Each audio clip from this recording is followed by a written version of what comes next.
Dans les densités profondes des forêts africaines, à une époque avant les colonisateurs, les tribus vivaient en harmonie avec la terre. Puis, les bruits du commerce lointain se firent entendre.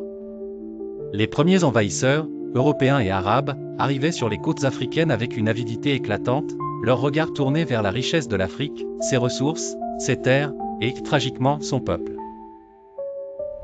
Le commerce des esclaves, au début limité à des échanges locaux et atteignant de petits nombres, se développa avec l'arrivée des explorateurs étrangers cherchant des ressources humaines pour leurs propres besoins économiques.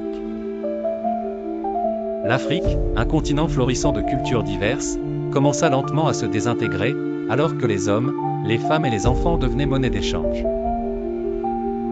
Dans la ville portuaire fictive de Jimbila, Hawa, une jeune femme, ressent le tumulte du changement.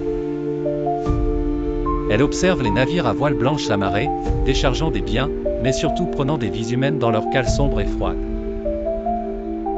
Son père, un villageois, savait que tôt ou tard, sa famille pourrait être affectée. La peur était palpable dans l'air. Le jour arriva enfin où leur paisible village fut envahi. Des hommes armés, envoyés par des marchands cupides, passèrent au peigne fin chaque maison, pour demander leur tribu de payer un tribut insensé ou de voir les membres les plus forts et robustes emportés. Ils emmenèrent Hawa, la séparant de sa famille, de sa terre et de sa liberté. Embarquée sur un navire, entourée de centaines de visages penchés dans la douleur et la tristesse, Hawa pleura silencieusement. Sa résistance prise dans les ombres obscures des cales, elle fut transportée vers une nouvelle terre, un nouveau continent où son destin serait scellé par des chaînes. L'histoire d'Hawa n'est pas unique. Des centaines de milliers d'individus furent entrelacés dans l'horreur de l'esclavage, conduits hors du sol africain, vers les Amériques et l'Europe, jouets de l'ambition humaine, écho de l'intemporel commerce qui lie le désir à la désolation.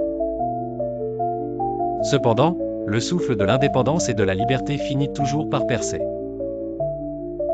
Les luttes ont continué, tant en Afrique que dans les terres étrangères, les descendants se battant pour leurs droits volés, pour une reconnaissance de l'humanité qui aurait dû être éternelle.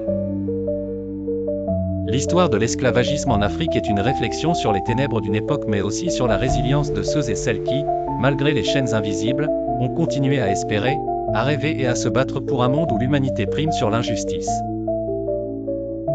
Hawa et les siens ont laissé un héritage de force qui inspire encore aujourd'hui.